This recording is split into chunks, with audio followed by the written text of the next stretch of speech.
The wind howls through empty corridors where champagne once flowed like water.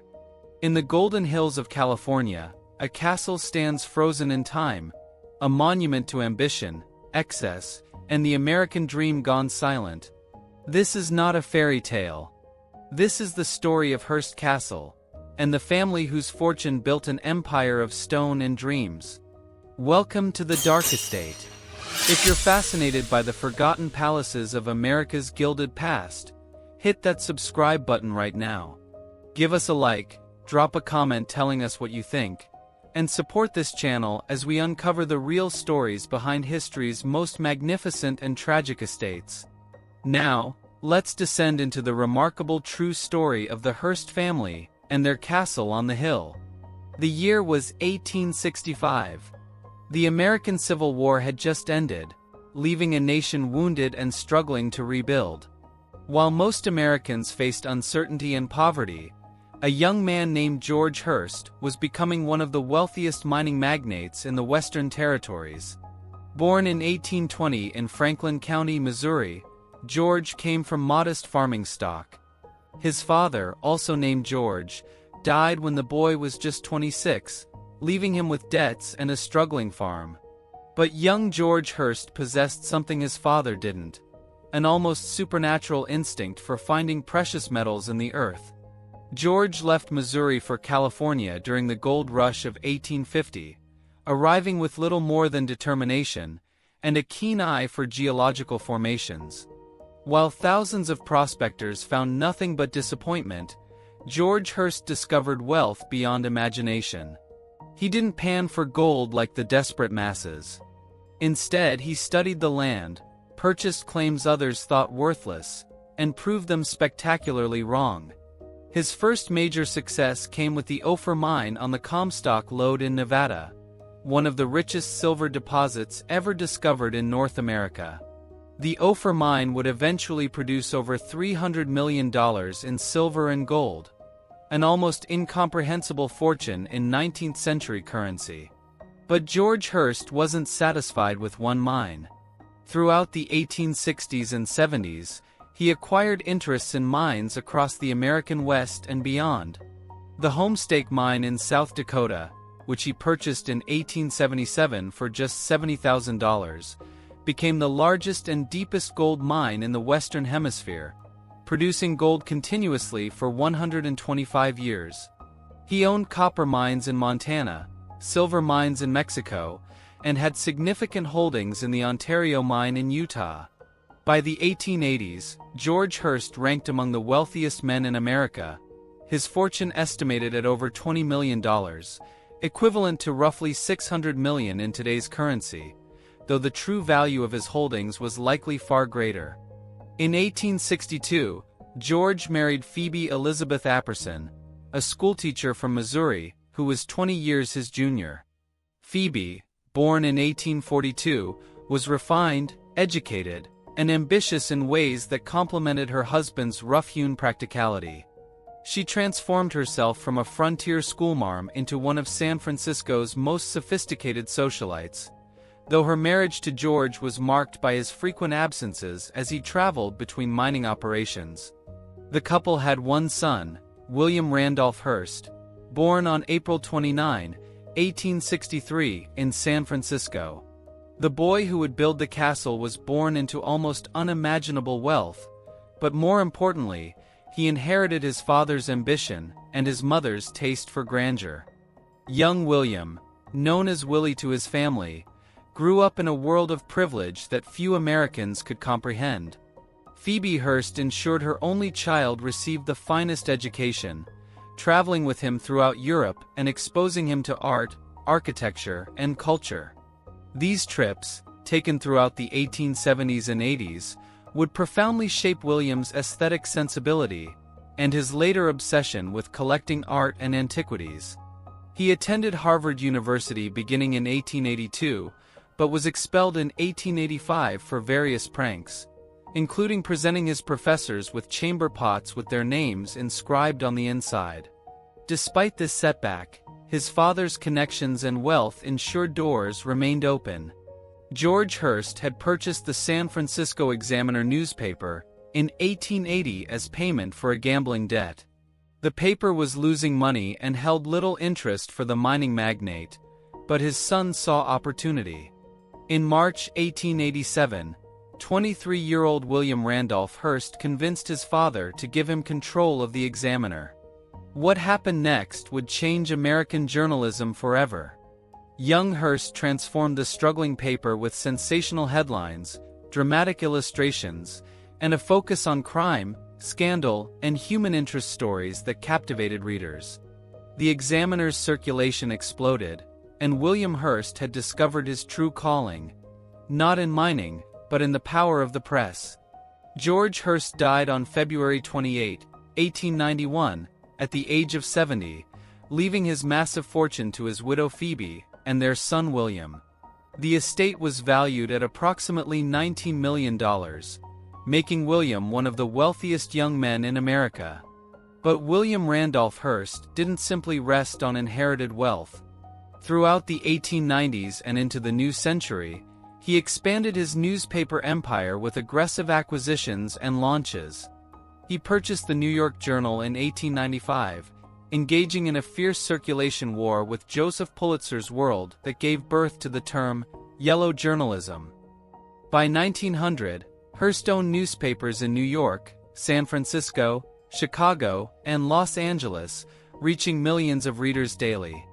The Hearst newspaper empire made William phenomenally wealthy, but it also made him powerful and controversial.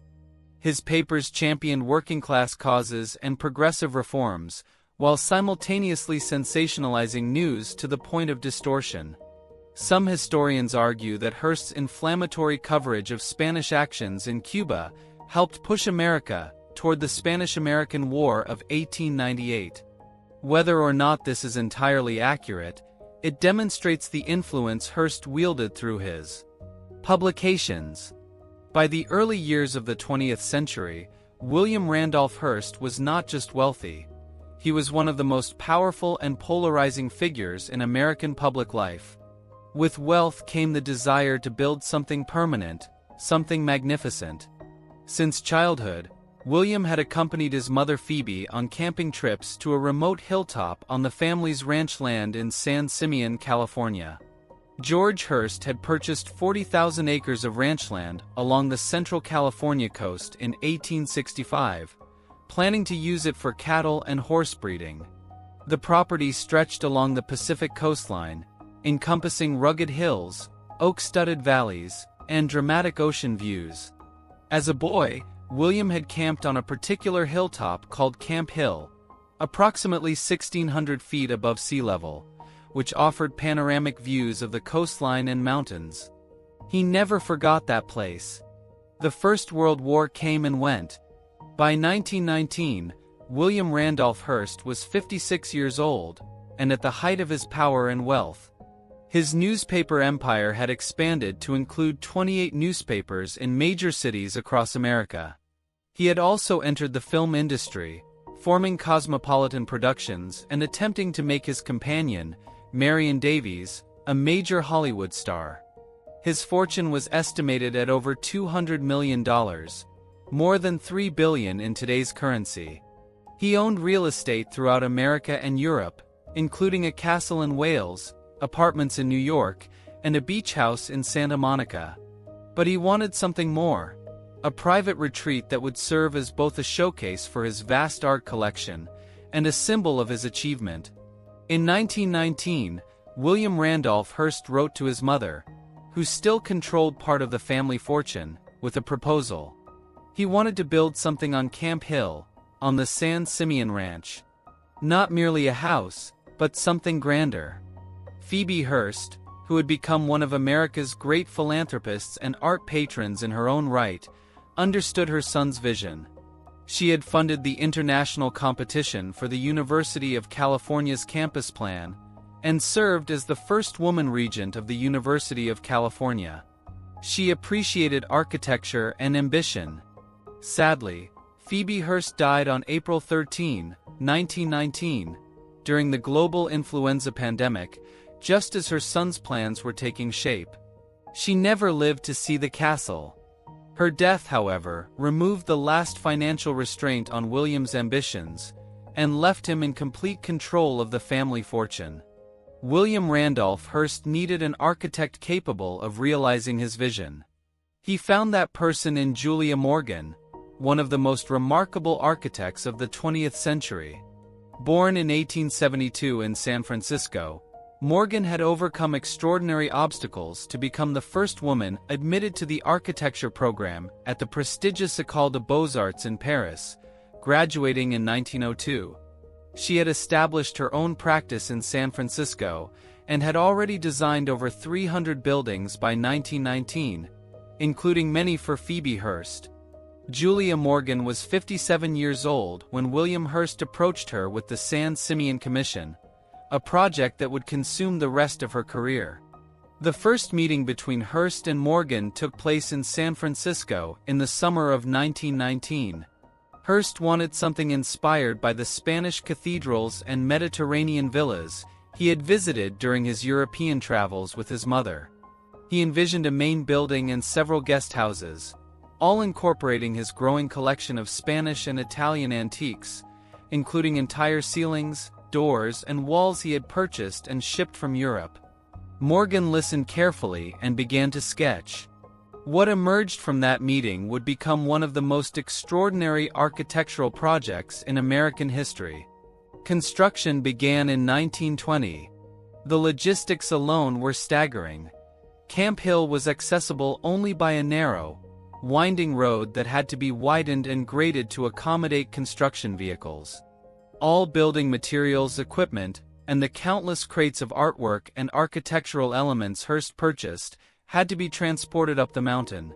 Morgan designed a concrete mixing plant at the base of the hill, and a narrow-gauge railroad to carry materials up the steep slope.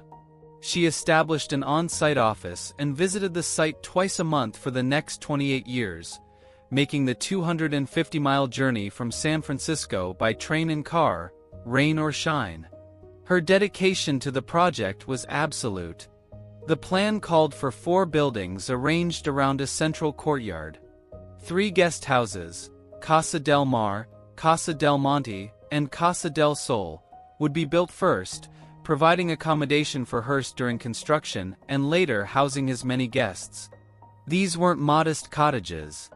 Casa del Mar, the first completed in 1921, contained more than 3,000 square feet and featured hand-carved wooden ceilings from Italy, Spanish tiles, and panoramic ocean views. Casa del Monte and Casa del Sol followed, each equally magnificent. But these were merely the opening act. The main building, which Hearst initially called La Cuesta Encantada, the Enchanted Hill, but which would become known to the world as Hearst Castle, began rising behind the guest houses. The structure would eventually stand 4 stories tall with twin towers, inspired by the Cathedral of Ronda in Spain. Construction proceeded slowly, partly because of the remote location, but mostly because Hearst constantly changed his mind. He would see something in his travels or in a catalog and order Morgan to incorporate it. An ancient Roman temple fragment would arrive, requiring the redesign of a facade. A collection of Gothic choir stalls would need a room built around them. Morgan performed miracles of architectural improvisation, seamlessly blending authentic European antiquities with new construction, creating spaces that felt simultaneously ancient and fresh. By 1922, the main structure's first 2 floors were sufficiently complete for Hearst to occupy. He moved into La Casa Grande, as the main building was called, and began entertaining. From this point until 1947, Hearst Castle would serve as the setting for one of the most extraordinary periods of American social history. But the construction never stopped. Even as guests arrived and departed, workmen continued building, adding rooms, towers, wings, pools, and gardens. Julia Morgan's crews worked continuously for 28 years, from 1920 to 1947, and the castle was never truly completed. What exactly was Hearst building? The final structure defies easy description. La Casa Grande contained 115 rooms, including more than 30 bedrooms, 41 bathrooms, 14 sitting rooms, a theater, a billiard room, and a refectory. A massive dining hall with a centuries-old Italian carved ceiling and Gothic tapestries on the walls. The facade combines Spanish colonial revival architecture with Mediterranean and even Moorish influences. The twin towers, each 100 feet tall, were modeled after the cathedral in Ronda, but adapted to California conditions and topped with carillon bells. Every room contained museum-quality artwork, furniture, and architectural elements. Hearst's collection included Greek pottery dating to 500 BC, Roman mosaics, Renaissance paintings, medieval tapestries, and complete ceilings and walls removed from European buildings and reassembled at San Simeon. The guest houses surrounding La Casa Grande were equally impressive. Casa del Mar, overlooking the Pacific, featured 18 rooms decorated with Spanish and Italian antiques. Casa del Monte contained 10 rooms arranged around a private courtyard. Casa del Sol, built into the hillside, offered another 10 rooms with spectacular valley views. Each guest house had its own sitting rooms, bedrooms, bathrooms finished with colorful Spanish and Italian tiles, and terraces for outdoor entertaining. The buildings were connected by pergolas covered with flowering vines and surrounded by terraced gardens designed by Morgan and maintained by a staff of dozens. But perhaps the most remarkable features of Hearst Castle were the pools. The outdoor Neptune pool, built between 1924 and 1936, went through 3 complete reconstructions as Hearst changed his vision. The final version measured 104 feet long by 58 feet wide and contained 345,000 gallons of water. The pool was surrounded by a colonnade of Italian marble columns, statuary, and a replica of a Roman temple facade. The marble for the pool deck and surrounding terraces came from Vermont, while the statues and columns were authentic antiquities purchased by Hearst in Europe. The pool could be heated, and underwater lighting allowed for nighttime swimming, extraordinary luxuries in the 1920s and 30s. The indoor Roman pool, completed in 1927, was even more spectacular. Located beneath the tennis courts, this 60-foot-long pool was entirely covered in more than 1 million tiles of Venetian glass in brilliant blues and golds, creating a shimmering, otherworldly atmosphere. The tiles were manufactured by a Venetian company and installed by Italian craftsmen specifically brought to California for the project. 8 hand-carved marble lamps provided illumination, and statues of Roman gods lined the pool deck. The Roman pool represented one of the most exquisite examples of decorative tile work in America, and remains one of the castle's most photographed rooms. The gardens surrounding the buildings were equally ambitious. Morgan and Hearst created a series of terraced gardens descending the hillside, planted with exotic species from around the world. Orange and lemon groves, palm trees, ancient oaks and formal flower beds created a Mediterranean paradise in the California hills. The gardens required elaborate irrigation systems drawing water from mountain springs and reservoirs constructed specifically for the estate. At its peak, the landscaping staff numbered over 40 gardeners working full-time to maintain the grounds. Hearst also established a private zoo on the property, one of the largest private zoological collections in the world. Beginning in the mid-1920s, Hearst purchased animals from dealers and circuses, eventually housing over 300 specimens including lions, tigers, leopards, cheetahs, bears, elephants, zebras, camels, kangaroos, emus, and dozens of other species. The animals lived in paddocks and enclosures spread across 75 acres of hillside below the castle.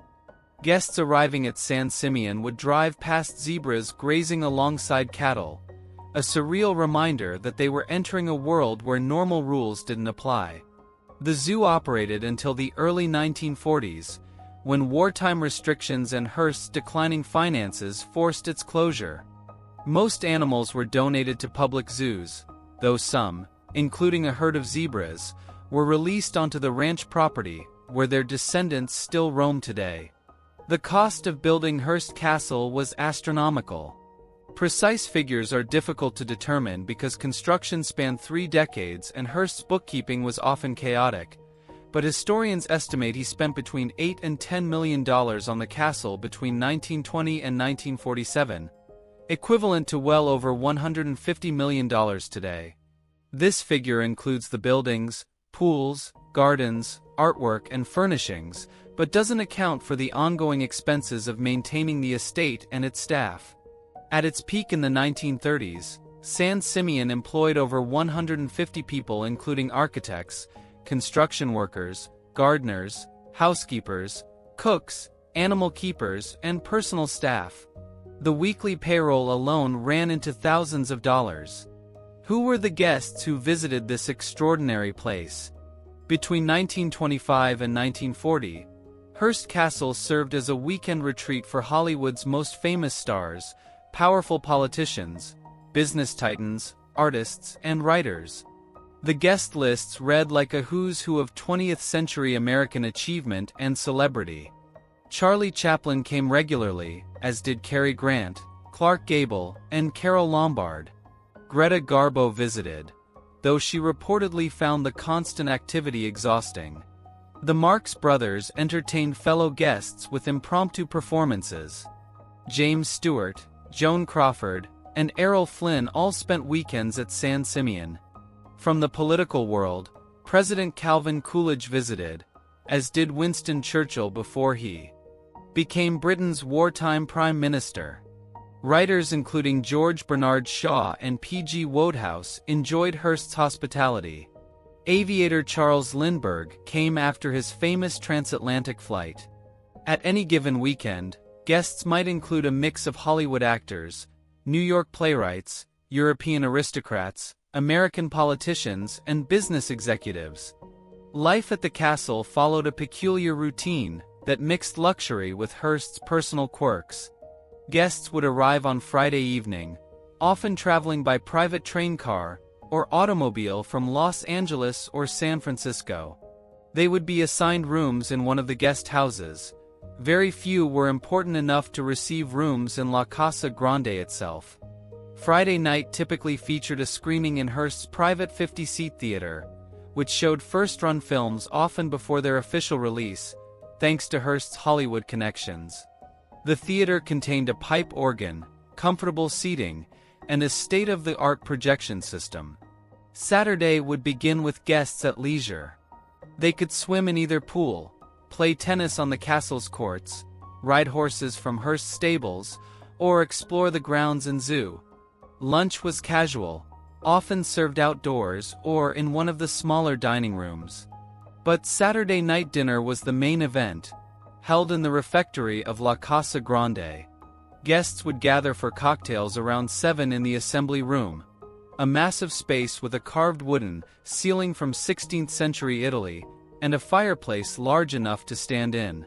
Hearst and his companion Marion Davies would hold court, though Hearst himself rarely drank alcohol and disapproved of excessive drinking among his guests.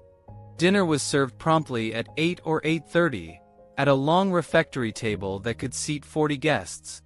Despite the magnificent surroundings and priceless artwork on every wall, the actual dining was surprisingly casual. Hearst insisted on informality at his table.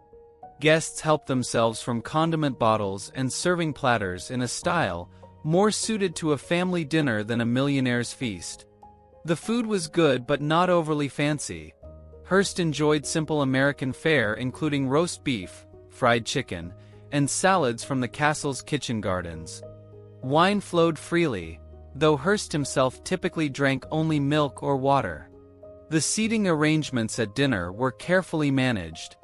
Hearst and Marion Davies sat in the center of the long table, with the most important or interesting guests seated near them. Lesser guests found themselves farther down the table. Position at the dinner table was a clear indicator of status, and regulars became adept at reading the social hierarchy through these arrangements. After dinner, guests might return to the assembly room for conversation, play billiards in the billiard room, or attend another film screening. The evening would end relatively early, by midnight or 1 in the morning, as Hearst retired early and expected his guests to do likewise.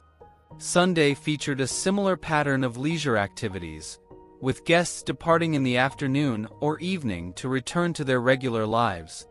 Invitations to San Simeon were highly coveted in Hollywood and social circles, representing both the glamour of associating with the wealthy and powerful and the genuine uniqueness of the experience. Many guests returned repeatedly, becoming part of an informal club of San Simeon regulars. But there were rules. Hearst had strict policies that governed behavior at the castle. Guests were expected to appear at all meals unless ill. Being late to dinner was considered a serious breach of etiquette. Drinking was permitted, but drunkenness was not tolerated. Guests who overindulged might find themselves not invited back. Romantic affairs were common among the Hollywood crowd, but discretion was expected. Open displays of infidelity or scandal could result in permanent banishment. Hearst himself maintained what was essentially two households. His wife, Millicent Wilson Hearst, whom he had married in 1903, lived in New York and California, but never at San Simeon. Marion Davies, a former Ziegfeld girl and film actress whom Hearst had met in 1915, was his constant companion at the castle. This arrangement was an open secret, but it was never discussed openly. Millicent and William never divorced. Divorce would have been socially unacceptable and potentially damaging to Hearst's political ambitions, but they lived essentially separate lives after the early 1920s. Despite the glamour and celebrity, by the mid-1930s, Hearst's financial empire was beginning to show serious cracks. The Great Depression, which began with the stock market crash of October 1929, devastated American wealth and business. Hearst's newspaper empire, which had been his cash generator for decades, faced declining circulation and advertising revenue as businesses and individuals cut spending. But Hearst's problems went deeper than the Depression. Throughout the 1920s and 30s, he had spent money with reckless abandon, not just on San Simeon, but on other properties, art purchases, and his efforts to promote Marion Davies as a film star through Cosmopolitan Productions. By the mid-1930s, Hearst owned property across America and Europe, including a castle in Wales called St. Donats, a beach estate in Santa Monica, vast landholdings in Mexico, and the largest newspaper and magazine empire in America. But he was also drowning in debt. He had borrowed heavily against his assets to fund his acquisitions and lifestyle, and now those debts were coming due at the worst possible time. Between 1935 and 1937, Hearst's financial situation deteriorated from serious to catastrophic. His debts exceeded $126 million, more than $2 billion in today's currency, and his companies were losing money as Depression-era consumers stopped buying newspapers and magazines. In 1937, disaster struck. Hearst's creditors and bankers, led by Chase National Bank, intervened and effectively took control of his empire. A conservatorship was established with Judge Clarence Shern, appointed to liquidate Hearst assets and pay down debt. What followed was one of the greatest art and real estate sell-offs in American history. Hearst was forced to sell newspapers, magazines, radio stations, and real estate across America. More painfully, he had to liquidate much of his beloved art collection. Over the next 4 years, tens of thousands of artworks, antiques, and collectibles were sold at auction or through dealers. Gimbel's department store in New York held a famous sale in 1941 where Hearst treasures were sold to bargain hunters. Artwork, furniture, tapestries, armor, manuscripts, and architectural elements that Hearst had spent decades acquiring were dispersed to museums, collectors, and dealers worldwide. The castle at San Simeon survived the liquidation, but barely. Hearst was forced to sharply reduce staff and scale back operations. The zoo was closed and most animals donated to public zoos. Construction on new projects ceased entirely. Julia Morgan made her last trip to San Simeon in January 1947. After 28 years of continuous work, the castle was finally, by necessity, considered finished, though Morgan had plans for additional wings and features that would never be built. Hearst retained ownership of the castle and the ranch, but the property's glory days as a social headquarters were over. The 1940s brought additional hardships. America's entry into World War II in December 1941 meant shortages of materials and labor. Hearst was in his late 70s and in declining health. Marion Davies, who had been his constant companion for nearly 30 years, cared for him, but their relationship faced new strains. In 1945, Hearst's doctor advised him that the castle, isolated on its hilltop, was too far from medical facilities should he have a serious health emergency. In May 1947, Hearst left San Simeon for the last time, moving to Marion Davies's Beverly Hills estate. He would never return to the castle he had spent almost 30 years building and 25 years enjoying. William Randolph Hearst died on August 14, 1951, at Marion Davies's Beverly Hills home. He was 88 years old. His death marked the end of an era. The newspaper empire that had made him wealthy and powerful was much diminished. The castle at San Simeon stood silent on its hilltop, visited only by caretakers and maintenance staff. Hearst will left the castle and its contents to the corporation that controlled his remaining assets, but also provided for the creation of the Hearst Foundation and the Hearst Castle Foundation to preserve the property. His 5 sons by his wife Millicent, George, William Jr., John, Randolph, and David, inherited control of the Hearst Corporation, which still controlled newspapers, magazines, and other media properties. The question became, what to do with the castle? Maintaining the property cost hundreds of thousands of dollars annually. The Hearst family, while still wealthy, could not justify the expense of preserving a property that no longer served any practical purpose. Various options were considered. Turning it into a hotel was rejected as impractical and disrespectful to Hearst's memory. Subdividing the land for development would have destroyed the estate. Private sale was considered, but no buyer could be found who could afford both the property and its upkeep. The solution came in 1957, when the Hearst Corporation donated the castle, its contents, and approximately 127 acres of surrounding land to the state of California. The donation was valued at over $50 million, one of the most generous philanthropic gifts in California history. The state accepted the gift with the understanding that the property would be preserved as a historical monument and open to the public. On June 2, 1958, Hearst Castle officially opened as a California state park, welcoming its first public tours. The transformation from private palace to public monument was complete. Opening the castle to the public presented enormous challenges. The state of California had to figure out how to manage a property containing thousands of priceless artworks, antiques, and architectural elements while allowing public access. Security systems had to be installed. Tour routes had to be established. Docents had to be trained. The gardens, which had been maintained by 40 gardeners, now had to be cared for with a much smaller staff. The pools, which had been drained and fallen into disrepair, had to be restored. The buildings themselves needed significant conservation work after a decade of minimal maintenance. Despite these challenges, Hearst Castle quickly became one of California's most popular tourist attractions. In its first full year of operation, over 100,000 people took tours of the estate. By the 1970s, annual visitation exceeded 1 million.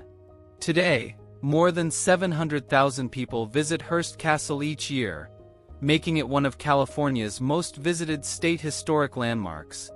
The tours take visitors through the guest houses, selected rooms of La Casa Grande, the gardens, and both pools. Guides explain the history of the construction, describe the artwork and architectural elements, and share stories of the castle's golden age when Hollywood stars and political leaders gathered on the hilltop. The castle's contents have been carefully preserved and catalogued. While thousands of artworks were sold during the 1930s liquidation, thousands more remained. The state of California maintains the collection, which includes ancient Greek and Roman sculptures, Renaissance paintings, medieval tapestries, Spanish and Italian furniture, Persian rugs, and complete architectural elements including ceilings, doors, and walls from European buildings. Many items in the collection have been researched and documented, revealing fascinating histories. Some pieces date back over 2,000 years. Others were created by known master craftsmen of the Renaissance and Baroque periods. The collection represents one of the finest assemblages of European decorative arts in America. Conservation is an ongoing challenge. The castle sits in an earthquake zone, and California's seismic activity poses a constant threat to the buildings and their contents.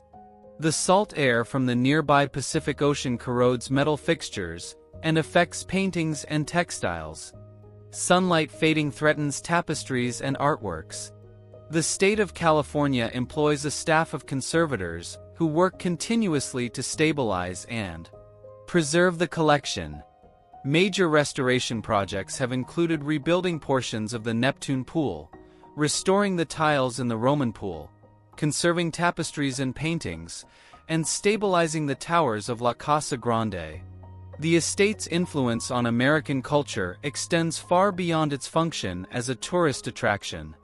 Hearst Castle has been featured in dozens of films, television shows, and documentaries. It served as a primary inspiration for Xanadu, the fictional estate in Orson Welles' 1941 film Citizen Kane, which was based loosely on Hearst's life. The film depicted a powerful newspaper magnate who builds a massive estate filled with artwork as a monument to himself, only to die alone and forgotten. Hearst, who was still alive when Citizen Kane was released, was reportedly furious about the film and used his newspaper empire to try to suppress it. The comparison between Hearst and the fictional Charles Foster Kane has persisted for decades, though historians note that the film simplifies and distorts many aspects of Hearst's actual life and character.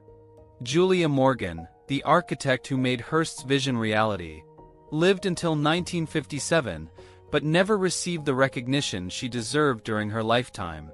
She remained relatively unknown outside architectural circles, partly because she avoided publicity, and partly because, as a woman in a male-dominated profession, her achievements were often overlooked.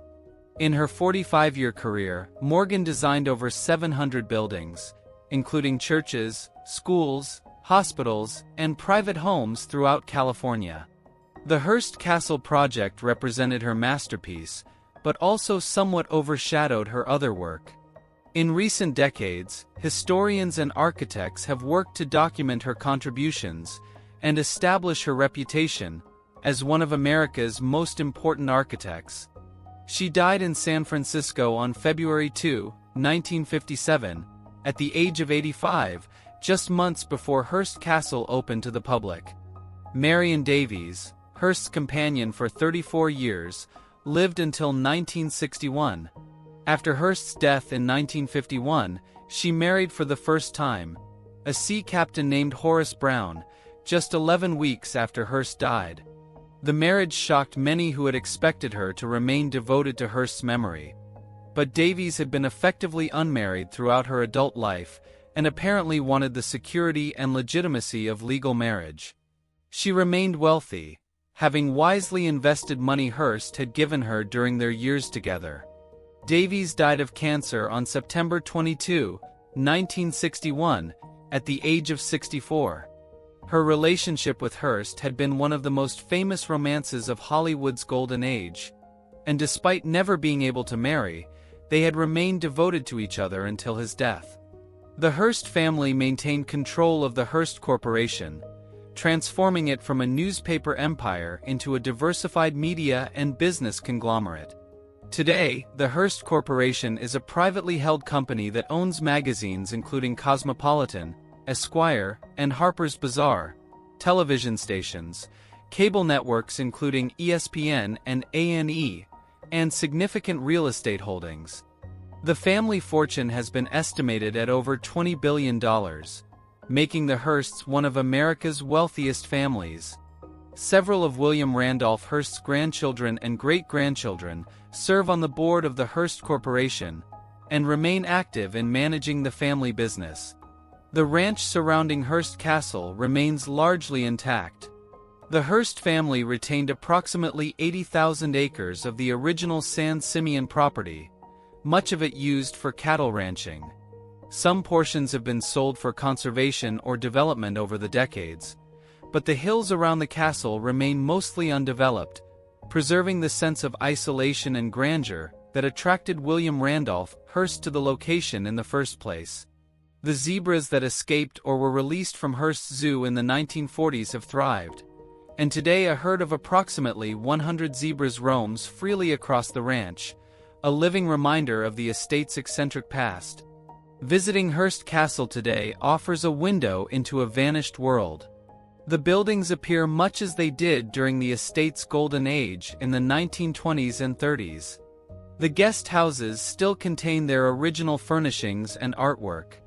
The refectory's long table is set as if waiting for guests.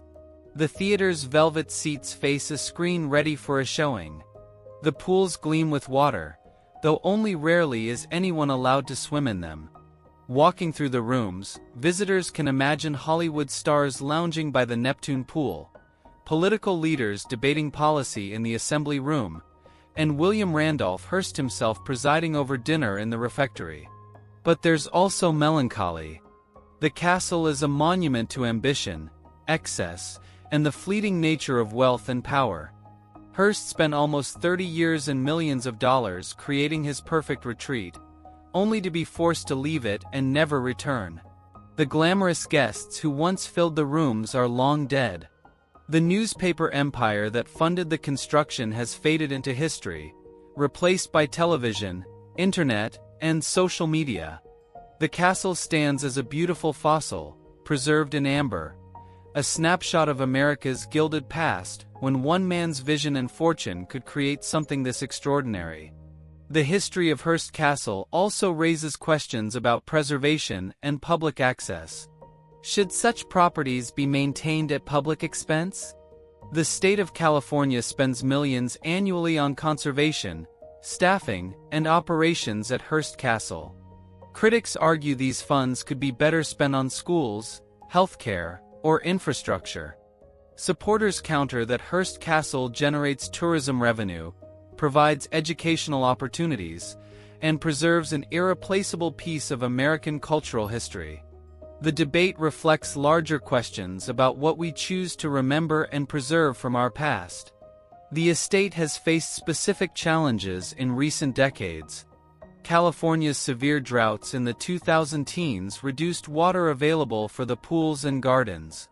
Budget cuts to California state parks have limited conservation work and staffing. The property requires constant maintenance. Roof tiles crack, paint fades, pipes corrode. Every year presents new conservation challenges that must be addressed to prevent deterioration. Climate change poses long-term threats through rising temperatures, increased wildfire risk, and potential sea level rise affecting coastal portions of the ranch. Yet Hearst Castle endures. The towers still rise above the California hills. The pools still sparkle in the sunlight. The artwork and antiques still fill the rooms. Visitors still climb the hill to experience the extraordinary vision William Randolph Hearst and Julia Morgan created together. The castle serves multiple purposes: as tourist attraction, historical monument, art museum, and cautionary tale about the impermanence of personal achievement. The estate also represents a particular moment in American history, the 1920s and 30s, when enormous wealth concentration allowed individuals to create personal kingdoms. The Gilded Age and the Roaring Twenties saw the construction of numerous massive estates by American plutocrats. The Vanderbilt mansions in New York and North Carolina, the Rockefeller Estate in New York, Henry Flagler's Whitehall in Florida, and dozens of others. Most of these estates have been demolished, subdivided, or converted to institutional use. Hearst Castle survived because it was donated to the public at a crucial moment when demolition seemed possible. Had the family retained the property for another generation, it might have been lost. The story of Hearst Castle is ultimately the story of American capitalism and ambition. William Randolph Hearst inherited wealth, but multiplied it through aggressive business practices and innovations in media. He spent that wealth creating something beautiful and unique, but also excessive and unsustainable. His castle required an empire to maintain it, and when that empire faltered, the castle's golden age ended. Yet something remarkable remained, a physical embodiment of American dreams of grandeur, accessible now to ordinary citizens rather than just the wealthy and famous. For architectural historians, Hearst Castle represents Julia Morgan's greatest achievement and one of the finest examples of Mediterranean revival architecture in America. Morgan successfully blended authentic architectural elements from multiple European traditions, Spanish, Italian, Moorish, Gothic, into a cohesive whole that feels both historically rooted and uniquely Californian. Her engineering solutions, including the concrete construction necessary to support the massive imported ceilings, and her creative adaptive reuse of architectural fragments, demonstrated remarkable technical skill. That she accomplished this while managing the demands of an exacting and constantly changing client, while making a 250-mile journey twice monthly for 28 years, makes her achievement even more impressive. For art historians, the castle's collection offers a fascinating case study in American collecting practices in the early 20th century. Hearst was an insatiable collector who purchased entire room contents, architectural elements, and individual artworks with little regard for provenance or scholarly value. His taste ran toward the decorative and impressive, rather than the historically significant or artistically important. Many pieces in the collection would not meet modern museum acquisition standards, but collectively, they create an extraordinarily rich environment that reflects Hearst's personal aesthetic and the collecting practices of his era. The castle's influence extends into popular culture beyond Citizen Kane. The estate has appeared in films, television shows, and commercials. It has inspired fiction writers and continues to fascinate journalists and documentarians. The image of the castle on its hilltop has become iconic, representing both California glamour and American excess. The juxtaposition of European antiquity transplanted to the California wilderness captures something essential about America's relationship with history and culture: a desire to possess and display the achievements of older civilizations while creating something distinctly new. In the decades since opening to the public, Hearst Castle has welcomed over 40 million visitors from around the world. For many, it represents their only opportunity to experience such concentrated wealth and artistic achievement. The tour guides tell stories of the famous guests, explain the architectural details, and share anecdotes about Hearst's life and personality. Visitors photograph the pools, gaze at the artwork, and marvel at the views. Children run through the gardens where Hollywood stars once strolled. The castle has been democratized, no longer the exclusive preserve of the wealthy, but open to anyone willing to make the journey up the hill. Yet access remains somewhat limited. Tours must be booked in advance and are relatively expensive. The castle sits far from major population centers, requiring significant travel to visit.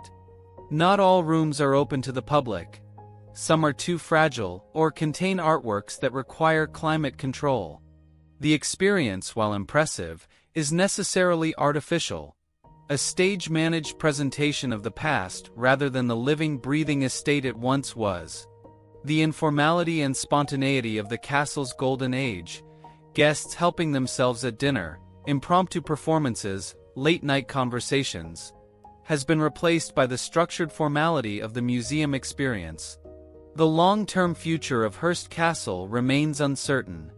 The state of California faces ongoing budget pressures and competing demands for limited resources. Climate change threatens the physical structure through increased wildfire risk, drought, and potential seismic activity. The very popularity that helps justify the preservation expense also causes wear and tear as hundreds of thousands of feet traverse the floors and tourists accidentally brush against fragile furnishings. Each year, difficult decisions must be made about what to restore, what to stabilize, and what interventions to defer to future years.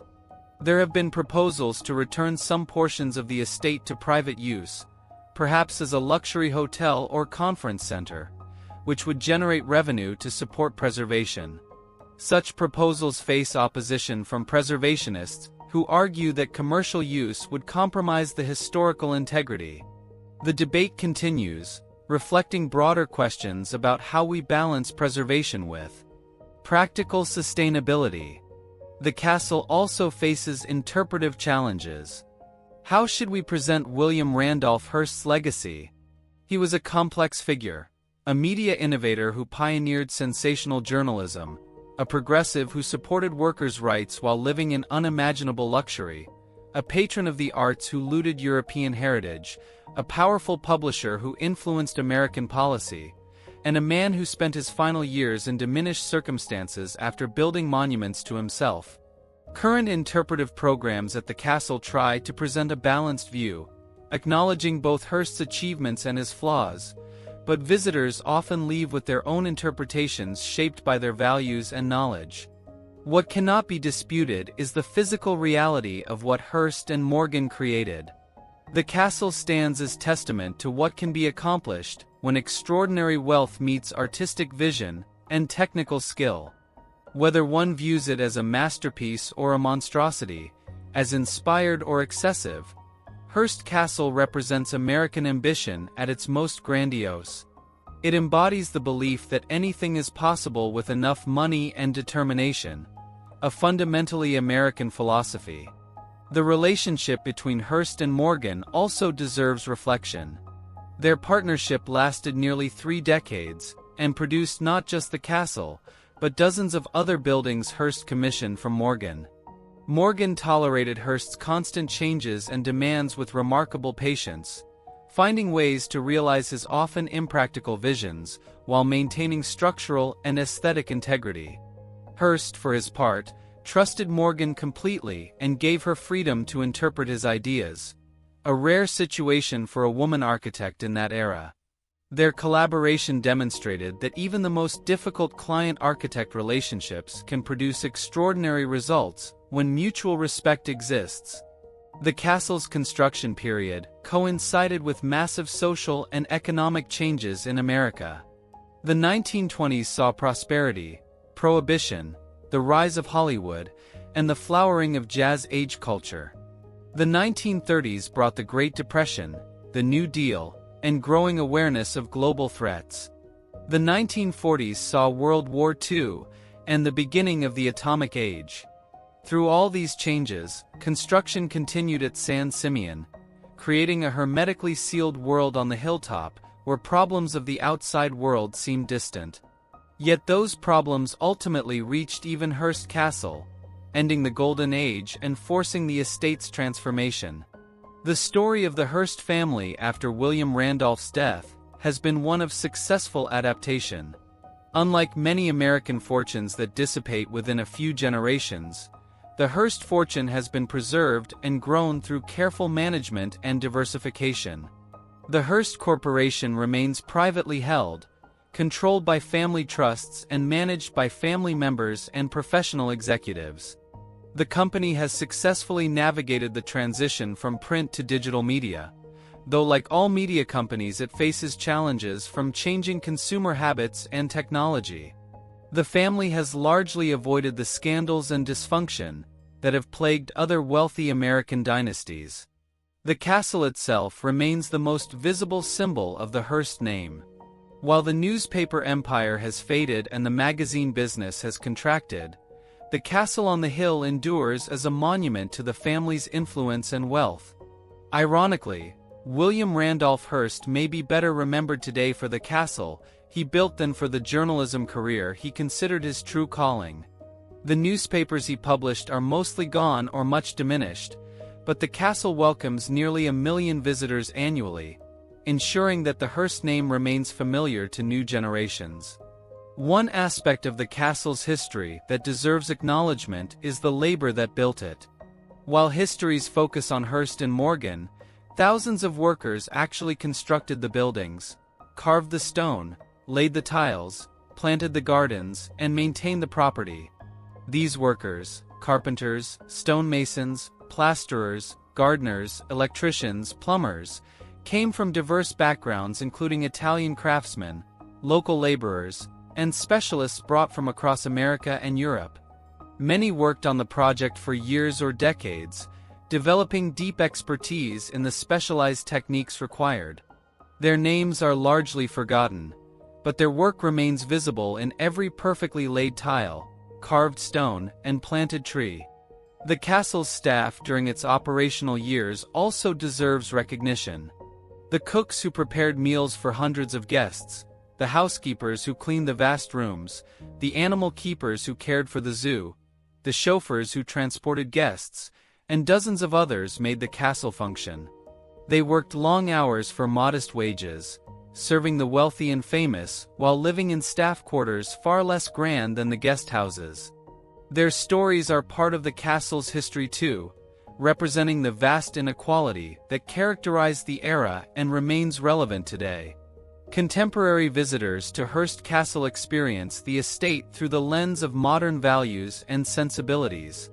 Many are troubled by the excess and inequality, represented by one man's private palace. Others appreciate the artistry and craftsmanship, without endorsing the social system that made it possible. Some focus on the architectural achievement while others see environmental irresponsibility in the transportation of massive quantities of materials to a remote hilltop. The castle has become a Rorschach test, revealing as much about the viewer as about itself. Educational programs at Hearst Castle attempt to provide context, explaining the historical period, the artistic movements represented, and the social dynamics of the era. School groups visit regularly, learning about architecture, art history, California history, and the media's role in American culture. The castle serves as a three-dimensional textbook, offering lessons in history, art, architecture, journalism, business, and even landscape design and horticulture. This educational function helps justify the preservation expense and ensures that the castle serves a purpose beyond tourism. Research continues on various aspects of the castle's history. Archival materials including Hearst's correspondence, Morgan's architectural drawings, construction photographs, and business records provide rich sources for historians. Julia Morgan's papers, housed at California Polytechnic State University and other institutions, continue to be studied by architectural historians. New discoveries occasionally emerge. Recently, a cache of photographs from the construction period was discovered, providing new insights into building techniques and the daily life of workers on the site. Conservation science has advanced significantly since the castle opened to the public, and modern techniques allow for more sophisticated analysis and treatment of the collection. Conservators now use microscopy, spectroscopy, and other analytical tools to understand the materials and techniques used in creating the artworks and architectural elements. This knowledge informs treatment decisions and helps predict how objects will respond to environmental conditions. Digital documentation, including 3D scanning and photogrammetry, creates permanent records that could aid in reconstruction if disaster strikes. The castle faces ongoing challenges from California's natural environment. Earthquakes remain a significant threat. The region has experienced numerous moderate earthquakes during the castle's history, causing minor damage. A major earthquake could potentially cause catastrophic damage to both the buildings and their contents.